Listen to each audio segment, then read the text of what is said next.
Deixa eu ver aqui no Facebook, o que vai acontecer?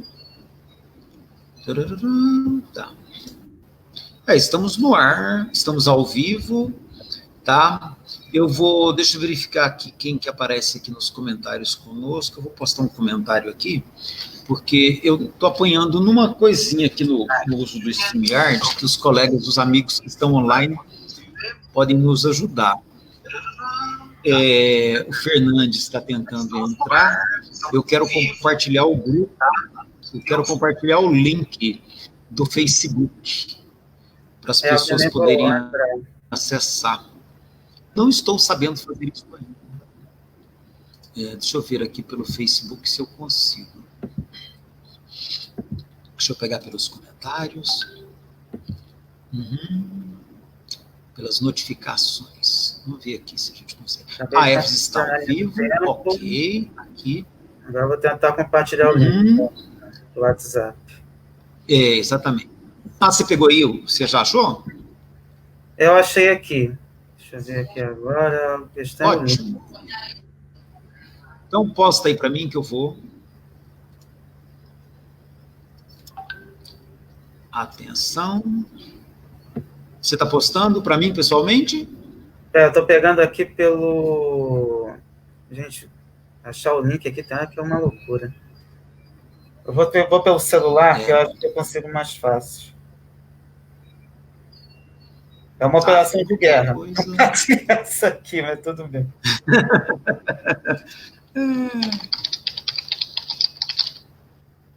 Mas faz parte. Achei.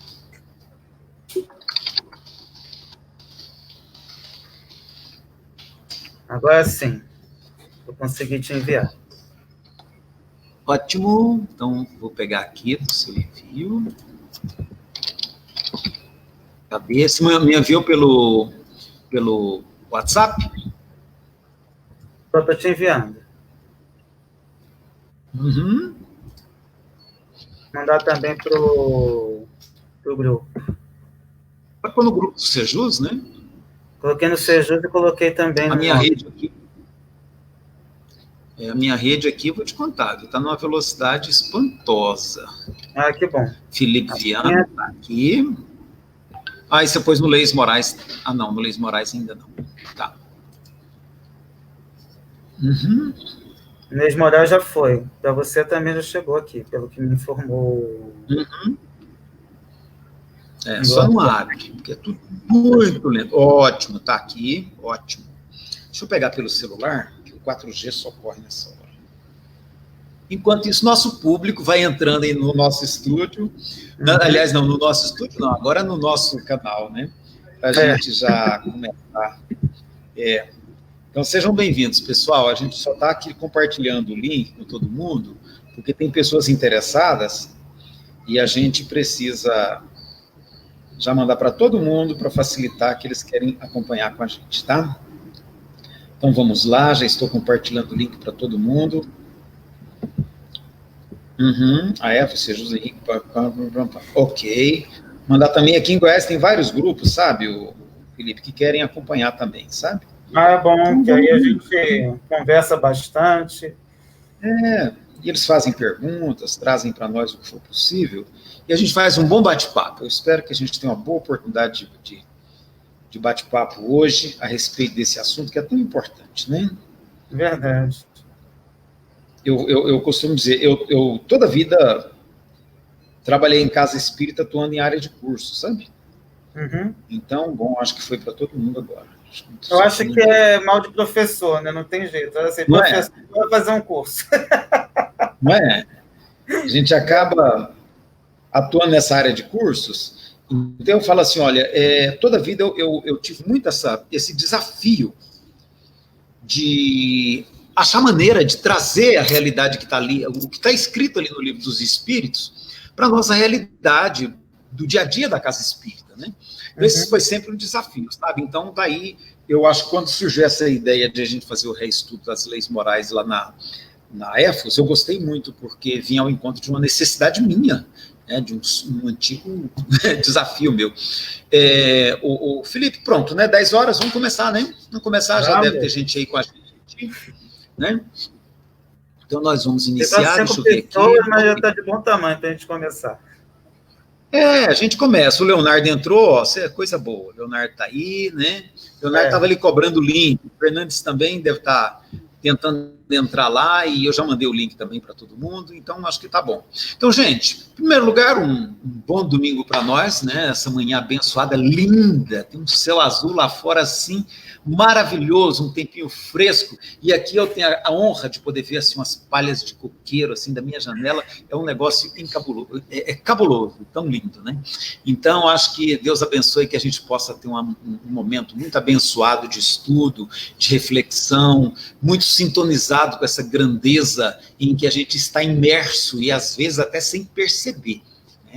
Então, nossa mentalização para que a gente tenha um momento muito positivo, contamos com essa mesma mentalização da parte de vocês. Quem quiser fazer na forma de uma oração, que o faça, porque, sobretudo, a gente precisa estar conectado, né, com um pensamento superior, com uma maneira maior de ver a vida. Para esse momento nós vamos começar agora. E eu peço a Deus que abençoe muito meu querido Felipe, para que a gente faça um ótimo momento, né, e contando com a ajuda de todos vocês que nos acompanham, nossos amigos do canal. O Felipe é professor. Aliás, o espiritismo está cheio de professor, né, gente? Professor em Teresópolis, Rio de Janeiro, né, Felipe? Fazendo um mestrado, tem um título de mestrado na área de linguística. A sua formação é história, não é, Felipe? Não, em letras mesmo. A formação é história ou é letras? Letras. E depois mestrado na área de linguística, mas como ele tem uma bagagem de história muito grande, eu estava até, me bateu a dúvida aqui. Então, eu conheci o Felipe estudando no coletivo de estudos espíritas, Espiritismo e Justiça Social, Sejus. Eu conheci lá o Felipe, eu participo de vários grupos, os mais ecléticos possíveis, grupos de todo tipo de configuração, porque eu acho muito importante estudar sob pontos de vista mais variados. E lá eu conheci o Felipe. E o Felipe está, nesse momento, sendo moderador de um estudo que nós estamos fazendo, de um livro chamado Religiões e Espiritismo. Como é que é o nome do autor lá, Felipe? Você está mais influenciado com o livro? Vou pegar o livro aqui. Você também não está de memória, não? É que o título é grande. Então, o Felipe tem sido um moderador. Esse livro aqui, ó. André Andrade Pereira. Um livro excelente, que traz uma visão de interreligiosidade fantástico, não é, Felipe? Muito bom, né? Verdade. Então, eu conheci o Felipe como moderador.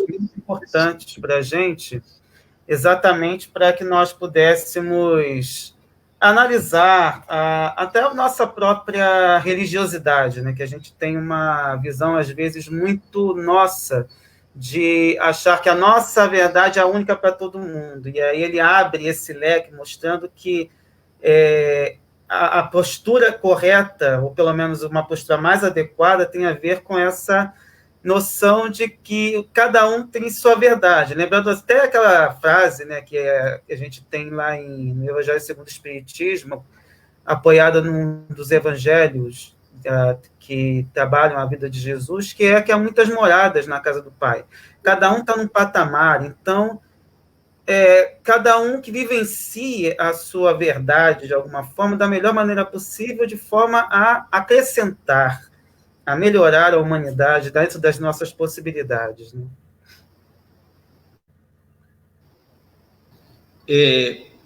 Deu um cortezinho aí, te perdi um pedacinho, mas ok. Pois é, gente, então assim, eu conheci o Felipe moderando esse estudo e achei muito interessante o fato de ele estar buscando ampliar. Ele traz algumas pesquisas interessantes que ampliam esse horizonte, sobretudo dessa percepção do que está no livro, da percepção de Deus. Uma lei de adoração tem tudo a ver com isso. Eu pedi ao Felipe para fazer esse bate-papo com a gente a partir dessa perspectiva que ele está desenvolvendo nesse coletivo, né?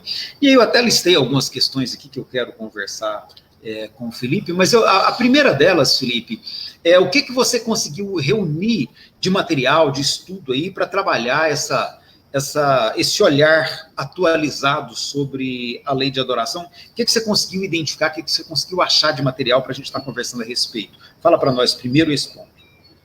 Eu acho que a gente consegue, não somente a partir do livro, mas de outros livros também, que conseguem trazer olhares diferenciados sobre a nossa relação com o Criador. É até interessante porque cada doutrina filosófica, doutrina religiosa traz um nome diferente, uma abordagem diferente, uma visão diferente. E, para mim, um dos que mais me chamou a atenção, que eu acho que colabora para essa visão ao longo da história da humanidade, é o livro Deus, do Reza Aslan.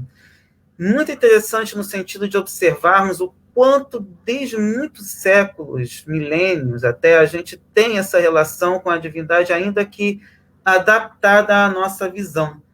E aí foi interessante que aproveitei para dar uma olhada nos cursos que a Dora tem também na Ampédia, em nível de ensino à distância, e ali também deixa claro que essas visões diferentes estão muito interligadas no sentido de você ter alguém superior, ainda que a gente enxergue de alguma maneira diferenciada. E essas diferenças são todas adaptadas aos locais, às maneiras como as pessoas enxergavam a época. E o que é interessante nesse ponto, o que o Aslan traz, é a questão da visão política também. Essa coisa de você ter, por exemplo, um Deus, aí daqui a pouco você tem, de certa forma, o soberano, que hoje a gente tem como poder executivo, mas agora com a visão tripartite do poder, você tem ali essa visão de você ter um soberano, porém contando com diversos auxiliares, mais ou menos a ideia do panteão e o Deus Supremo, mas com vários outros deuses auxiliares, e que isso acaba refletindo também na nossa visão política. E, do ponto de vista histórico, a gente vê que isso também serviu para, de um lado, a dominação de pessoas, e, de outro, a gente tenta pensar na libertação dessas mentes, né? Que, na verdade, a gente vê que essas filosofias brigam um pouco, mas você também tem essa questão política envolvida. E isso envolve não só essas leituras, como outras também já foram feitas. Por exemplo, lá no Seju já estudamos o cristianismo libertador, do Alisson Mascaro, também, que nos ajuda a enxergar outros aspectos dessas visões. Então, acho que todas elas se completam de alguma forma quando a gente consegue perceber essas visões de maneiras bastante diversificadas nesses ambientes e de que forma nós interagimos com elas. E, infelizmente, ao longo da história, houve sempre alguém que dominasse ou tentasse dominar mentes e corpos de qualquer maneira, impondo essa visão, e que vem trazendo hoje uma outra maneira de ser, especialmente, né, a partir do livro do André, nesse contato que a gente está tendo, especialmente com os orientais. Infelizmente, com os africanos, a nossa relação não costuma ser das mais amistosas. Infelizmente, a gente percebe, não somente no Brasil, mas em outros lugares, uma certa tentativa de distanciamento com as teologias africanas. Mas, de qualquer forma, todas elas devem ser sempre olhadas com carinho, com cuidado, especialmente nesse momento em que se propõe essa teologia pluralista, ou seja, cada um com a sua verdade, todo mundo interagindo, produzindo um mundo melhor. E, especialmente nesse momento delicado da história que nós estamos, de pandemia, cada um na sua casa, e a gente tendo de interagir dessa forma como nós estamos interagindo aqui por redes sociais e outros equipamentos que a tecnologia nos levou, esse diálogo se torna muito mais necessário, porque a gente tem que entender que cada um está num patamar e que cada um tem a sua maneira de ser e de agir, mas é nessa inter-relação que nós vamos aprendendo. Eu lendo, por exemplo, alguns livros sobre o hinduísmo, mesmo sobre o Gandhi, mesmo um pouco sobre o budismo, pude entender um pouco melhor essas questões. E um pouco que eu tive também com a própria Umbanda, me ajudou a entender outras visões e outras maneiras de ser que me ajudam a completar como pessoa. E isso acaba me ajudando a entender também a maneira de lidar com os meus colegas, tanto de doutrina espírita, quanto pessoas que estão em outras doutrinas religiosas. E, Felipe, eu até quero fazer uma pergunta, então, já quero puxar disso que você falou aí, Dá para a gente, então, tem um filósofo que foi contemporâneo de Kardec, que o meio religioso abominou, né? Até porque ele era ateu, e aí parece que o povo que é religioso tem uma birra. Pode vir aqui no meio. Não, tá bom, tá. Muito obrigado. Minha esposa está trazendo gentilmente um copo d'água ali, deixa eu pegar, gente, só um minutinho. Tranquilo, a gente precisa nutrir, corpo e mente, cuidar do corpo e do espírito.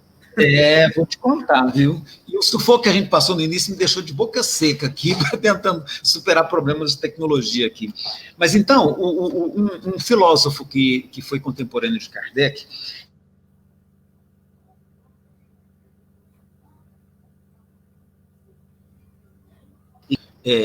parece que deu um corte no meu sinal. Atenção, tudo bem aí?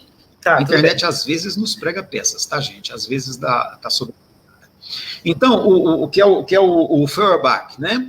Ele disse que não foi Deus quem criou o homem à sua imagem e semelhança. Muito ao contrário, é o homem quem cria Deus à sua imagem e semelhança. A gente pode dizer que Feuerbach tinha razão e que é por isso que existem tantas concepções de Deus diferentes no mundo, Felipe? Como é que a gente pode analisar isso?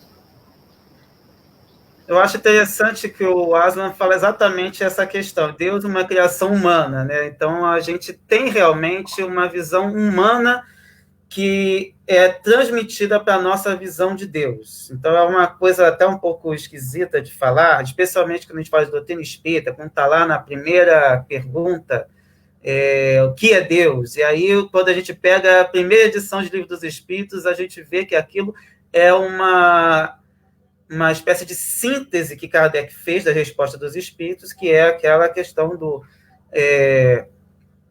inteligência suprema, causa primeira ou causa primária de todas as coisas, mas, a bem da verdade, essa visão ainda é uma visão limitada daquilo que realmente deve ser esse ser que criou todos nós e com o qual nós lidamos de uma maneira um pouco complicada, no sentido de a gente, por conta das nossas limitações, querer transmitir a Deus as nossas visões.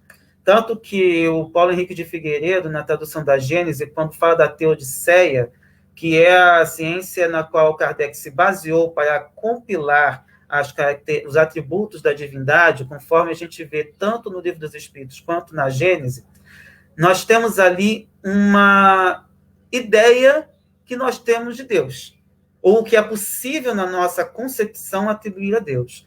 Mas ao longo da história, quando a gente vê as concepções, as maneiras como as pessoas, os nossos irmãos da pré-história, pintavam, compunham, conseguiam criar, colocavam lá nas cavernas, colocavam nas pinturas, enfim, tudo isso nos mostra o quanto a gente se adaptou ao longo da história, da nossa visão que nós tínhamos de Deus. E isso se tornou cada vez mais pertinente quando nós conseguimos começar a organizar de maneira mais intelectual, de maneira mais intelectível, tudo aquilo que nós conseguíamos compreender de Deus. E isso acabou, por exemplo, gerando o que até é tratado nesse capítulo que nós estamos tratando hoje, da lei de adoração, quando Kardec fala, por exemplo, do politeísmo, dos sacrifícios, da prece, tudo isso foram concepções que historicamente foram sendo construídas da nossa relação com Deus. Até porque, quando a gente nota as religiões mais antigas, especialmente aquelas que já não são muito cultivadas, como, por exemplo, a mitologia grega e outras religiões, como foi no caso dos sumérios, no caso dos egípcios, a gente nota ali sempre aquilo que eu já havia comentado, a questão de haver um Deus supremo e os outros deuses auxiliares. Isso me faz lembrar uma comunicação que eu recebi uma vez de um grego que, a princípio, alegava ainda estar naquela época da Grécia Antiga, provavelmente na época de Sócrates, em que ele simplesmente não conseguia conceber como é que um Deus conseguia cuidar de tudo sozinho, que afinal era muita coisa para um Deus dar conta de tudo. Então, na verdade, a concepção que se tinha era a atribuição humana aos seres, tanto que é por isso que você tem Deus para cada situação. E é interessante quando a gente nota isso ali, né, na cara, não é simplesmente de livro. Você conversa com alguém que está nessa mentalidade. E aí a gente entende o quanto ainda é diferente para algumas pessoas perceber que há concepções diferentes e que a gente tem que lidar com essas visões muito diferentes. E aí a gente fica, desculpa falar o termo, uma certa arrogância no Deus único, sem perceber o quanto a gente ainda não entende o Deus único também. Até vou te contar confidenciando aqui, né? Eu tenho até que tomar cuidado de falar isso em público, porque eu já fui tão criticado por certos comentários, né? Mas assim, quando eu estava lendo, por exemplo, Evolução em Dois Mundos, achei muito interessante o conceito que André Luiz traz de criação e cocriação, do qual Emmanuel também se apropria. Sabe, eu achei muito interessante, porque esse conceito tem tudo a ver com essa ideia do politeísmo, né? Você ver os espíritos superiores como seres que também contribuem com a obra da criação, você perceber os cristos, né, os diversos cristos que devem existir, também como auxiliares divinos na criação. Então, quer dizer, então, sob certo aspecto, a concepção panteísta, ela tem algum significado que a gente precisa também compreender para respeitar, né? Porque a gente tende a querer impor a nossa concepção monoteísta como se o panteísmo fosse lixo, né? Tem muito esse sentimento, como se panteísmo, politeísmo fosse tudo lixo, né? E eu penso que esses estudos que a gente tem feito com a ajuda da antropologia hoje, abre um leque diferente, né, Felipe? Abre uma perspectiva diferente para panteísmo, para politeísmo, para toda essa questão, né? Com certeza. Seria um olhar mais compreensivo? A gente pode entender isso. Sim, um olhar mais compreensivo, porque, afinal, nós somos o resultado de tudo isso. Eu acho que a grande questão que hoje nos abre é você entender, ou a gente entender que, por exemplo, a visão do Deus único não veio à toa. Essa visão tripartite, por exemplo, especialmente dos nossos irmãos de outras matrizes cristãs, também não veio à toa. Então, tudo o que nós temos... O que você chama de à toa, Felipe? Esse à toa seu tem uma dose de teleologismo nele? Como é que é esse à toa? Não veio? Infelizmente, cortou um pouco o raciocínio teu aí, Elias, mas a ideia, basicamente, quando eu falo de ator, é que muitas vezes a ideia é uma ideia meio inadequada que a gente tem de revelação, que até Kardec discute no primeiro capítulo da Gênesis, que essa revelação não é uma revelação que veio, por exemplo, numa psicografia ou que veio de uma ideia de alguém. Opa, Piet Lux, alguma coisa assim. Não veio. Isso é uma construção histórica e que deve ser respeitada e aproveitada, entendida como tal. Da mesma forma como muitas vezes as pessoas abrem os livros dos espíritos, abrem o Evangelho segundo o Espiritismo, abrem os livros dos médiuns, e acham que Kardec compilou aquilo tudo na cabeça dele. Não foi. E aquilo tudo foi construção de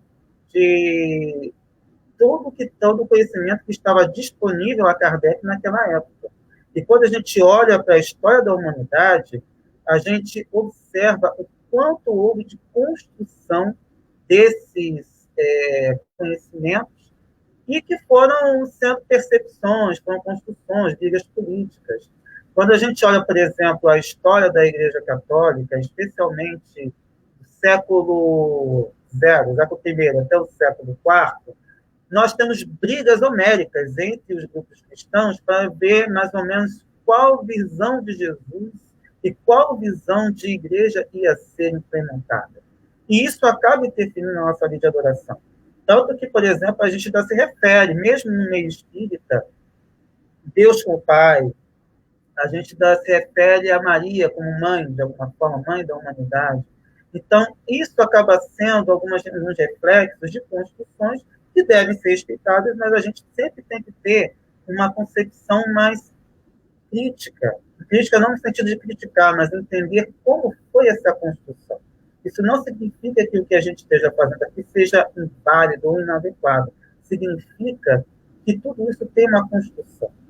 Até a própria concepção de Deus. E nesse ponto, esse Deus do Reza Aslan é bem interessante no sentido de perceber como foi essa construção historicamente sendo organizada. Como, por exemplo, começou com O medo começou com a percepção de que havia outros seres, que a gente precisava se alimentar, por exemplo. E para se alimentar, eu precisava, por exemplo, matar um animal para conseguir me alimentar. Então, essa parte alimentar passou a ser um ritual. Esse ritual passou a ter um grau de sacralidade, porque se você não fizesse dessa maneira, de repente não aconteceria da maneira mais adequada, porque afinal era matar ou morrer. Então, se você conseguia matar e não morrer, nem se ferir, você, de certa forma, já estava abençoado. E outra coisa que a gente percebe é essa junção em termos de sociedade. Primeiro para a família, depois para os agrupamentos. Então, por isso que até hoje você tem uma certa sacralidade quando você fala de família. Isso é uma construção histórica. Ainda que nós tenhamos visões diferentes de família, tanto em termos cristãos quanto de outras culturas, a gente vê que isso não foi muito diferente. Então, essa construção é importante para a gente entender, que isso não veio, quando eu digo à toa, não veio com uma revelação, como eu falei, né, psicografia. Não, isso é uma construção histórica e tem sentido na nossa vida de todas as formas possíveis que a gente possa pensar. Ok. Inclusive, é tão histórica que eu acho interessante perceber que aquela questão número 1 que você citou, aquela questão, na verdade, ela foi... eu não sei como é que se deu o trabalho de Kardec junto aos espíritos, mas aquela resposta é também a conclusão do René Descartes nas meditações dele, né? Nas meditações do René Descartes, ele chegou à conclusão que Deus era a inteligência suprema e a causa primária de todas as coisas. Então, embora sejam duas meditações diferentes, mas Kardec, de alguma maneira, não sei se por iniciativa dos espíritos, por uma resposta do espírito, ou se ele juntando, como ele fez muito, né?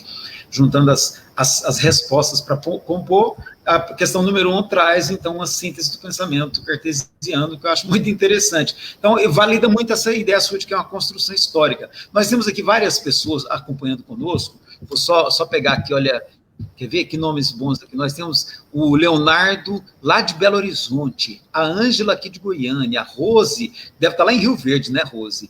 A Adriana Jager, lá no Rio Grande do Sul, olha que coisa boa, né? O Franco aqui de Goiânia, tá? Então, assim, ó, a gente tem uma galera boa aí junto conosco, né? O Franco queria que a gente começasse de novo, viu? Pois é, Franco. Depois você pega o inicinho lá que vai ficar salvo no Facebook, né? E a Ângela está perguntando aqui, Felipe, a Ângela está perguntando assim, quer ver? Compreender os fenômenos socio-historicamente nos permite ter uma visão, ela está observando, né? Nos permite ter uma visão mais alargada dos processos religiosos, mais do que uma visão meramente mística, né? O que dá para a gente pegar dessa fala da Amanda, da Ângela? O que você pontuaria para nós sobre essa fala dela? Eu acho que ela pega exatamente daquilo que eu estava conseguindo compilar a partir dessa visão que a gente consegue construir, vendo outras concepções religiosas, mas também essa visão histórica, e desculpa estar insistindo muito nesse livro, não é porque eu fiquei empolgado com o livro, mas é porque ele resolve, ele na verdade não resolve, mas ele compila diversas coisas que estão ali na nossa vida de hoje, especialmente nas visões monoteístas que a gente tem. E essa ideia mística, eu acho também um pouco complicada quando a gente trabalha com doutrina espírita. Outro dia até estava conversando com um amigo sobre isso, porque a gente tem uma visão, às vezes, muito voltada para o místico, e a gente precisa da visão científica também para a gente entender, até que a gente fica, às vezes, só na questão achando que basta, por exemplo, lei de atração, como o pessoal tem falado muito. Então, basta você pensar que vai acontecer. E não é bem assim. Você tem todo um processo que começa com o pensamento, mas que também parte de uma certa ação. Por exemplo, você tem na própria... Tem até aquele capítulo que fala que é buscar e achareis. Então, você tem que agir para as coisas acontecerem também. Não adianta ficar parado, pensando que vai cair do céu. Só uma dimensão mística. Pois é, então essa coisa pelo menos é o que eu entendo dessa visão mística. Então você basta fazer assim que vai. Não, tem todo um processo que está além disso. Até porque muitas vezes, o que explica você ter as mesmas concepções, por exemplo, na doutrina espírita, que não teve contato nenhum, por exemplo, com o hinduísmo até aquela época, e você ter uma concepção muito semelhante daquela de Krishna passou para Arjuna, por exemplo. Você tem coisas ali que, se ela estava no universo, é uma coisa que tem que ter outra explicação. Não adianta ficar apenas achando que foi uma revelação, por simplesmente pum, chegou. Mas né? isso não invalida o místico, né? Não Isso não invalida. invalida o místico, A questão é a gente ficar apenas num Tem uma outra determinado dimensão da... Uhum. Ok. Aí, então, eu já vou puxar um pouquinho para a questão da adoração propriamente, do ponto de vista da oração. Nessa perspectiva que você apresenta, a gente poderia, então, reconhecer, por exemplo, que Kardec trabalha muito com a ideia de oração, né? A oração, a prece. Mas, se a gente for para outras culturas, nós vamos ver que esse elemento lá não existe. Se a gente for para o hinduísmo, para o shintoísmo, a gente vai perceber que não existe, né? Mas a gente poderia dizer que as práticas que eles têm, por exemplo, se você for pegar no shintoísmo, você vai ver o Tai Chi Chuan, você vai ver o Kung Fu, são práticas corporais, os exercícios de respiração, né, a meditação, você vai ver no hinduísmo aí, o yoga, então você vai ver assim, essas práticas, a gente poderia então, de alguma maneira, associar isso com o que a gente tem aqui para nós, como adoração, prece, oração, como quer que a gente entenda? Você acha que tem a ver? Dá para ligar isso? Eu acho que não dá para fugir disso, porque, afinal, eu acho que o nosso mundo ocidental, por conta do capitalismo materialista globalizado que a gente vive, acabou, digamos que, dissociando um pouco essa visão divina do nosso cotidiano. E como isso meio que se estabilizou em praticamente todo o mundo, então a gente tem essa dificuldade de perceber no nosso dia a dia essa visão, digamos, divina nas nossas vidas. E essas práticas que você mencionou e que são de outras doutrinas, de outras culturas, são muito mais presentes no dia a dia, especialmente nesses ambientes, do que no nosso, porque o nosso, a gente se acostumou a trabalhar a adoração ou a presença de Deus apenas no templo. Então, saiu do templo, todo mundo vivendo sob regime capitalista e ponto final. Todo mundo é cidadão e ponto final. Num ponto, isso é importante no sentido de conviver com outras culturas, mas não é isso que acontece na prática. É como se todo mundo fosse igual, vivendo apenas sob a égide do mercado. E quando a gente olha para essas outras questões, a gente se esquece, por exemplo, de que nós não somos número, nós não somos consumidores, nós somos seres humanos, somos espíritos imortais. E quando se vive sob essa visão, a gente passa a entender que há outras maneiras de adorar a Deus de alguma forma. Nós vimos, por exemplo, no Livro dos Espíritos, talvez exatamente porque não tivesse tanto contato com as doutrinas orientais, ele não fala muita coisa além da prece. Então, por ela ter uma visão muito voltada para esse mundo cristão, e especialmente você tem também o contato com o mundo judaico e o mundo islâmico, então a gente fica nessa questão da prece.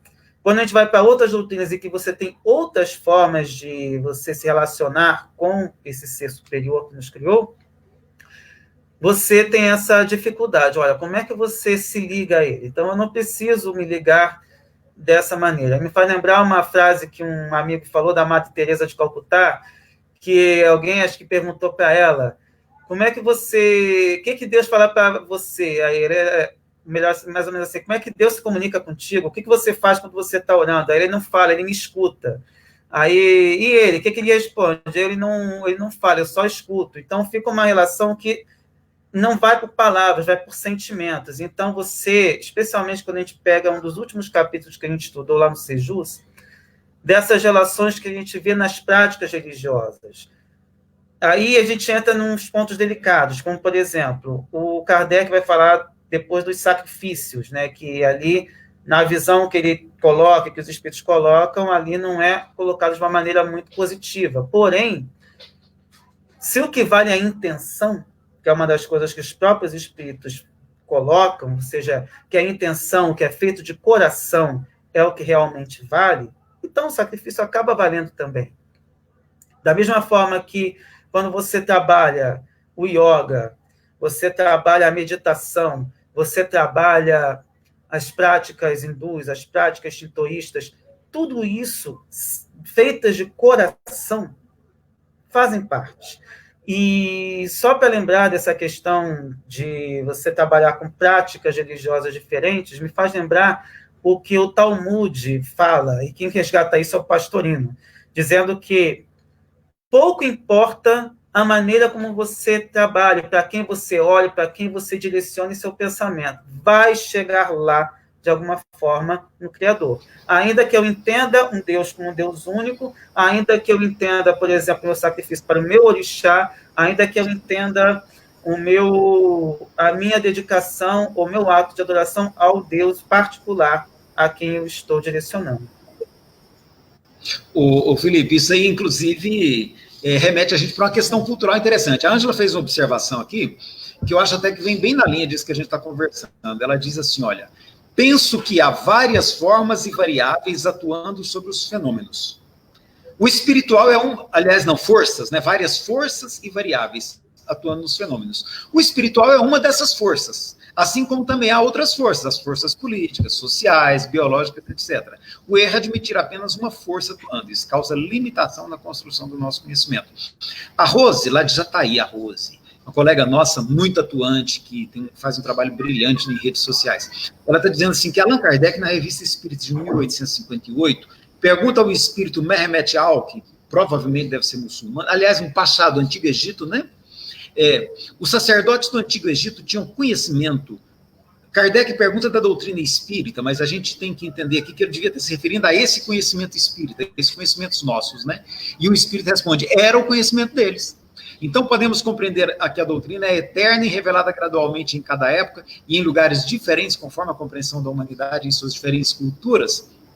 Aí o Franco até observa, existem distinções mais claras entre místico, misticismo, mistificação. Né? Então, assim, voltando na Rose, porque o Franco muda um pouquinho de assunto aqui, deixa eu até voltar na Rose.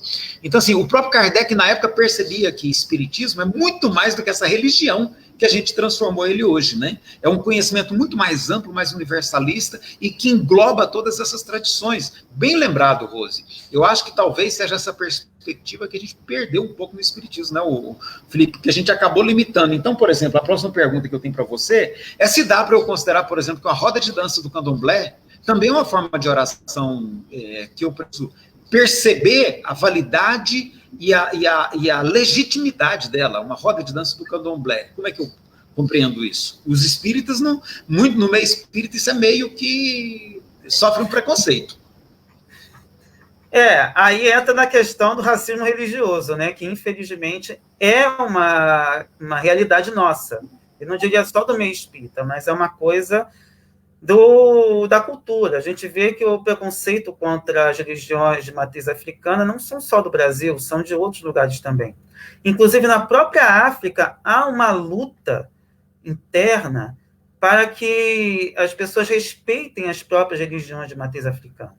E, nesse ponto, o cristianismo, não diria a doutrina, mas o movimento cristão tem sido realmente de uma infelicidade muito grande de não procurar entender o que está por trás de todo aquele trabalho que foram feitos pelos antigos sacerdotes de matriz africana, que hoje estão sendo absolutamente massacrados de todas as formas.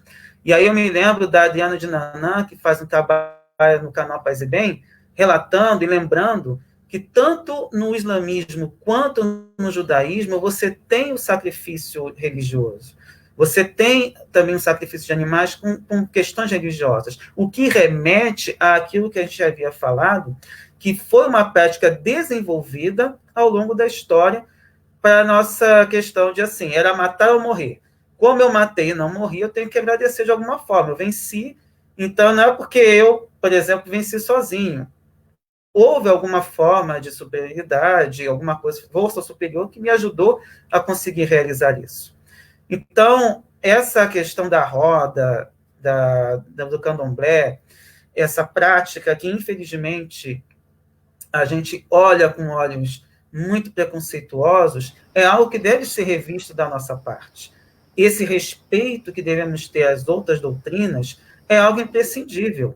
E a gente nota, inclusive, como os espíritos lidam quando, por exemplo, a casa tem uma abertura para lidar com irmãos de outras doutrinas. Não sei se já aconteceu, Elias, você está em uma reunião mediúnica e aparecer um preto velho, aparecer uma pombogira, aparecer uma cigana, ou outros membros que hoje trabalham no plano espiritual junto a essas religiões, exatamente também propondo uma evolução espiritual nesses grupos, ainda que falem de uma outra maneira.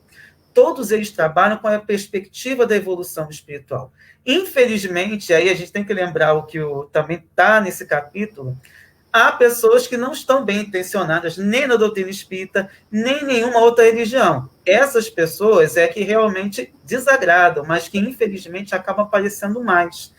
Porque a gente tem essa questão de você ter uma vida no mundo espiritual que se valoriza a humildade, se valoriza a convivência com as outras religiões, mas temos pessoas que estão aqui apenas para se consagrar perante a sociedade. E aí, nesse ponto, um discurso que seja mais para criticar do que propriamente para acrescentar chama mais atenção. Então, esse é um ponto muito delicado e que a gente realmente precisa ter um cuidado para a gente não sacramentar ou consagrar o racismo religioso ou qualquer forma de intolerância religiosa. A doutrina espírita é pluralista nesse sentido. Ela não veio impor Felipe, E você fala uma questão muito interessante, que essa questão do racismo religioso, ela é uma questão séria, porque a Rose estava pontuando ali, ainda naquela questão anterior, o Kardec dialogando com o sacerdote. Opa, deu uma cortadinha aí, né? Mas vou voltando. Então, a Rose lembrou de Kardec conversando com um espírito que era um antigo sacerdote egípcio. A gente percebe que o racismo se manifesta, só um minutinho aqui. A gente percebe que o racismo se manifesta, por exemplo, engraçado, eu pus não perturba aqui, mas ele perturbou, gente, desculpa. O racismo se manifesta, por exemplo, a gente acha lindo a tradição egípcia, a gente acha linda a tradição oriental, e a gente acha horrível a tradição africana. Teria a ver com a escravidão no Brasil? Não é? Uma pergunta que a gente tem que se fazer, não é? Eu acho que é sério. O Franco colocou aqui, eu confesso até, Franco, são 10 afirmações num único texto, e aí quando você associa com a roda de candomblé, eu não consegui formular uma pergunta. Mas assim, você levanta com a questão do positivismo e do racionalismo científico, né? E a questão do místico e do misticismo enquanto valor também, que são questões diferentes. Isso aí traz para nós uma preocupação que a nossa religiosidade no espiritismo ela é muito racional, né? E aí, o Franco, eu não sei se eu vou dar conta de perguntar nessa direção, não, mas eu quero puxar assim, nessa reflexão que você propõe, eu quero perguntar para o Felipe assim, Felipe, essa forma, a Janaína criticou isso muito lá no nosso grupo de estudo, né? A Janaína ponderou que esse racionalismo nosso seria uma limitante. Como é que a gente pode entender esse racionalismo do espiritismo? Será que realmente ele é limitante da nossa percepção do espiritual? Será que a dimensão do místico tem uma contribuição a nos dar nesse sentido também? Como você vê isso? Eu acho que tudo depende de a gente parar, analisar, ler, estudar e entender todas essas concepções religiosas. Eu não sei se o racionalismo espírita seria limitante. Eu acho que o que falta é a gente compreender o que é o racionalismo espírita. E isso acaba, de uma maneira bastante, não digo preocupante, mas a gente precisa realmente parar para analisar isso de maneira adequada, porque o que acontece é essa dificuldade de nós mesmos nos entendermos. Agora há pouco a gente estava conversando sobre essas questões de você, muitas vezes, não se fazer compreendido, e a gente tem pelo menos uns 3 ou 4 movimentos que são derivados da própria doutrina espírita. E essas divisões, que não tiveram, de repente, muita aceitação tão grande quanto a própria doutrina espírita, acaba sendo uma certa intolerância dentro do próprio movimento espírita de entender a própria doutrina, que ela é pluralista, que ela não impõe nenhum conhecimento a ninguém, apenas tenta demonstrar como funcionam esses processos, mas o que falta a gente é estudar. Porque, por exemplo, a gente fica muito preso, às vezes, ao que está nos 5 livros, que a gente estuda com maior frequência. Nas casas espíritas, a gente estuda mais Livro dos Espíritos e o Evangelho. Mas se você fica preso ao Livro dos Espíritos, você não entende os raciocínios aprofundados que Kardec trouxe, por exemplo, no Livro dos Médiuns, e depois em A Gênese. E quando você pega, por exemplo, o Evangelho não estuda o céu e o inferno, você perde todo o aspecto que ele conseguiu trazer, inclusive nas próprias leis morais que nós estamos estudando aqui no Livro dos Espíritos. E aí, por exemplo, você deixa de ler o Viagem Espírita, em 1862, que tem uma contribuição riquíssima de Allan Kardec, especialmente quando fala de caridade.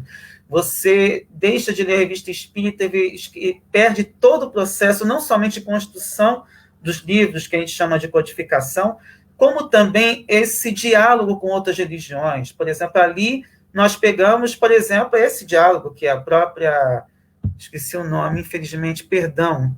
Rose trouxe, que é a questão do diálogo lá com esse Pachá do Egito, mas também outros, também da Índia, também do Islã. Ele tem uns 2 ou 3 artigos só falando do islamismo, trazendo uma visão, a concepção dele, de maneira bastante respeitosa, mas, é claro, colocando o ponto de vista espírita dentro do que ele conseguia conceber até aquele momento. Então, se a gente fica... Aí talvez esteja a nossa questão. A gente fica, às vezes, muito limitado, por exemplo, a gente vê muito Livro dos Espíritos, Evangelho, aí parte logo para Chico, aí parte logo para Divaldo, aí parte logo para outros autores, para Ivone. Não é desmerecer ninguém, mas a gente precisa realmente estudar as obras que Kardec nos trouxe para a gente entender melhor como funciona esse racionalismo, que é algo que realmente se perde. A gente fica muito limitado e não faz aquilo que a gente comentou quando a gente começou a falar foi na sexta-feira, ou quinta ou sexta-feira que a gente gravou aquele vídeo, né? A questão da transdisciplinaridade da doutrina. E o Kardec coloca isso de alguma maneira. Eu posso fazer, talvez, ousadamente, um paralelo com uma parte, não é exatamente a área que eu estudei dentro da linguística, mas existe, por exemplo, um ramo da linguística chamado linguística aplicada, em que não é a aplicação da linguística, mas é um diálogo com as outras ciências para entender de que forma que a linguística pode colaborar também, ou pode contribuir aquela ciência com a nossa ciência que a gente está debatendo. Então, esse diálogo deveria ser essencial. Por exemplo, a Janaína, nesse ponto, foi muito importante no sentido de chamar a atenção para essa nossa ignorância, não somente com relação às doutrinas de matriz africana, mas também com a própria doutrina. Que a gente estuda, mas às vezes a gente não faz as pontes. E o nosso trabalho hoje é exatamente fazer essas pontes. Por exemplo, a gente estuda a Gênese, fica maravilhado com a descrição de Galileu sobre a oceanografia geral, que hoje, né, a tradução da Albertina Seco chamou de astronomia geral. Mas e o que o Hawking trouxe? O que a astronomia hoje nos traz? Isso não vale de nada? De que forma que a gente pode trazer isso para o nosso ambiente? E a biologia, já que a gente também tem outras visões que já temos entendendo. Kardec, por exemplo, não sabia da existência dos vírus. E aí você tem uma nota, talvez seja uma das únicas notas corretivas que a gente vê nas traduções, colocando que Kardec achava, como todo mundo achava, que a peste era transmitida por fluidos, que é também um tema que hoje também fica meio perdido, que a gente fala de fluido, quando a verdade, a física abandonou esse termo, mas a gente não estuda. E de que forma que a gente consegue se integrar à ciência do século XXI, trazendo essas concepções, ou seja, se adaptar, se atualizar, mas sem perder a ternura, sem perder a maneira de pensar que Kardec nos trouxe. É esse ponto que eu acho que é a nossa dificuldade. Então, quando a gente vê esse embate científico, é um debate que, na verdade, não deveria haver. Deveria haver uma aproximação, um diálogo, uma conversa. E o que falta é exatamente isso. Nós ficamos, cada um no seu patamar, construindo muros, enquanto em vez de construir essas pontes. Exatamente. O Franco até levantou aquela questão do místico, mas que você, de certo modo, já comentou, né? Que é mais uma questão de olhar nosso do que propriamente, e o nosso olhar preconceituoso, inclusive, com relação ao místico, né? E o nosso horário, infelizmente, está nos pressionando emocionando aqui, nossa meta é não passar de 40 e a gente já está em 45. Eu queria chamar a atenção para o modo como Kardec trabalha o final desse capítulo, e assim, as pessoas costumam pensar muito que o Livro dos Espíritos é de autoria dos espíritos. Kardec fala isso. E eu costumo dizer assim, olha, gente, isso é modéstia do Kardec, ele não queria trazer para si o mérito de um trabalho tão extraordinário quanto esse, né? Porque, na realidade, a gente vê que toda a construção, a ordem, a ordenação, a inteligência do projeto é dele, não tem como transferir isso para os espíritos. E ele coloca como última questão um aspecto muito interessante que eu queria que você encerrasse com isso para nós, tá? E eu vou te dar aí 3 minutos para você encerrar isso para nós. Ele fala assim, olha, Deus abençoa sempre os que fazem o bem, tá? Porque ele coloca aqui, né, a questão das oferendas, e aí o Espírito responde para ele, Deus abençoa sempre os que fazem o bem. O melhor meio de honrá-lo consiste em minorar os sofrimentos dos pobres e dos aflitos. E aí, nesse sentido, eu perguntaria a você, dá para englobar inclusive os ateus nessa lógica da adoração que os espíritos trabalham com Kardec? O que você acha? Com certeza. E aí, lembrando que eu acho que no canal Paz e Bem também já se trabalha essa questão da espiritualidade dos ateus, e lembrando que a espiritualidade não é restrita a quem é religioso. A gente até fala, né, que a questão de materialista versus espiritualista, mas a bem da verdade, até quando a gente pega lá que Kardec cunha aquela expressão, fora da caridade não há salvação, é exatamente demonstrando que é o trabalho no bem que torna o homem melhor. E que é justamente nessa relação, não adianta você se isolar, você só consegue melhorar nas relações. E a convivência realmente é dura às vezes, porque afinal nós estamos num momento em que as ideologias estão à flor da pele, a nossa convivência nem sempre é das mais saudáveis, mesmo no seio familiar, mas é justamente nessa convivência, tendo essa noção de caridade bem mais ampla, de enxergar o outro como irmão, como um espírito imortal, como também nós somos, nos auxilia bastante. E quando se fala do ateu, é a oportunidade de a gente entender que o ateu também é um espírito imortal e que ele tem condições de realizar talvez um trabalho até mais aberto e mais interessante, porque ele não tem as limitações nossas. A gente, muitas vezes, tem uma coisa meio delicada, que é essa ideia de irmandade, mas a irmandade dentro da religião. Mesmo entre nós, a gente meio que olha para um outro espírita e tenta ajudá-lo. Mas e o irmão protestante, o irmão ateu, o irmão bandista, o irmão que está em outra categoria? A gente pensa, por exemplo, naquela pessoa que está radicalmente oposta a nós, em termos doutrinários.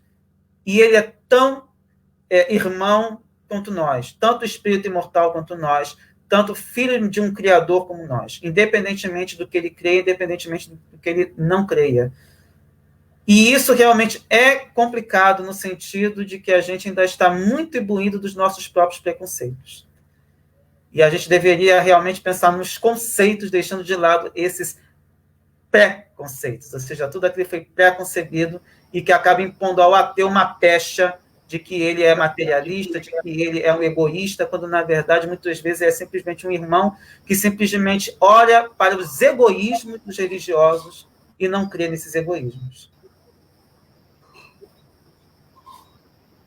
É muito interessante, olha para o egoísmo dos religiosos e não acredita. Eu acho até interessante, porque eu tive um patrão, meu primeiro patrão, era um garoto, tinha 16 anos ainda, faz tempo, né?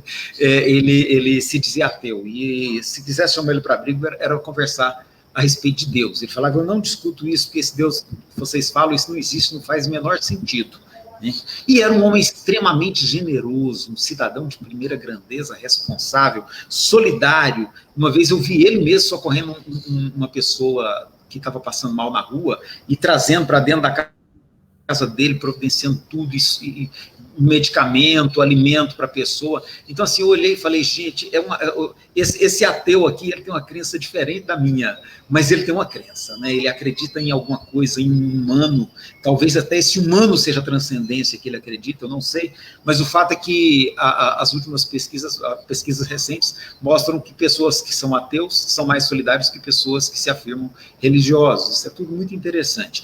Felipe, assim, olha, isso aqui é um despertamento, a gente não tem como discutir tudo em tão pouco tempo, e eu fico assim, morrendo de vontade de a gente prosseguir, de a gente caminhar, mas o tempo limita, e não adianta a gente postar uma coisa maior do que isso nas redes sociais que ninguém vai conseguir acompanhar, né? Então, infelizmente, a gente vai ter que terminar por aqui mesmo.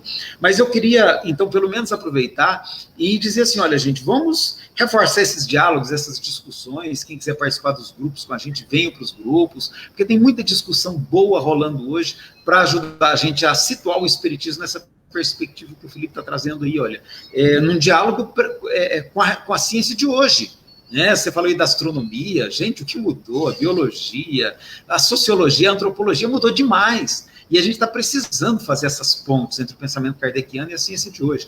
Então, Felipe, muito obrigado a você por ter nos ajudado a fazer essa ponte inicial, né, que a gente está esboçando nesse programa de estudo que a gente tem desenvolvido.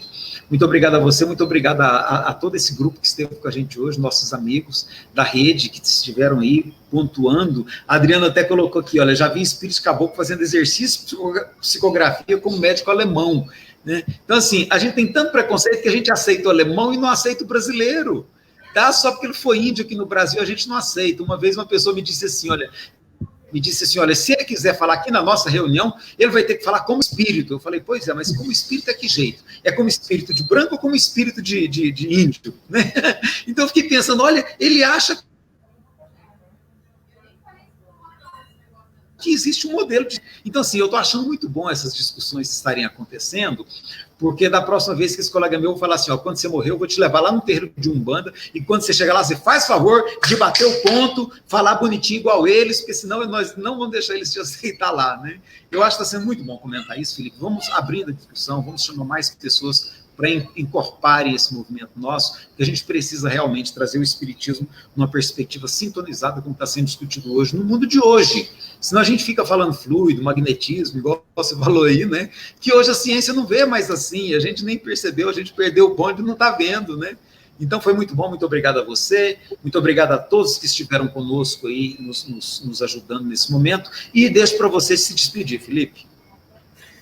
Então, gostaria de agradecer pela oportunidade, gostaria de agradecer a todos também que puderam comparecer aqui nesta manhã de domingo, o pessoal todo ainda acordando, despertando, mas é importante que a gente pare para dialogar. Eu acho que esse o nosso trabalho, não somente aqui, mas também em todos os lugares onde nós estivermos. E, é claro, um beijo enorme para todos e para todas, e vamos prosseguir dialogando e lutando para um mundo melhor. Que, afinal, estamos aqui para evoluir e fazer o planeta evoluir também.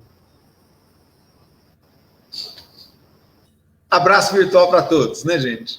Fiquem com Deus, muita paz, muito obrigado a vocês por esse momento, foi muito bom estar com vocês, Adriana, Franco, Andréia, Rose, Ângela, foi muito bom estar com todos vocês, tem muita gente aí, que bom, viu, e vamos estar sempre juntos. Quem quiser depois entrar nos grupos com a gente, é só pedir que a gente vai abrindo os grupos de estudo para vocês estarem com a gente sempre. Valeu, um abração, paz e luz nesse domingo abençoado e maravilhoso, bonito que está lá fora. Fiquem com Deus.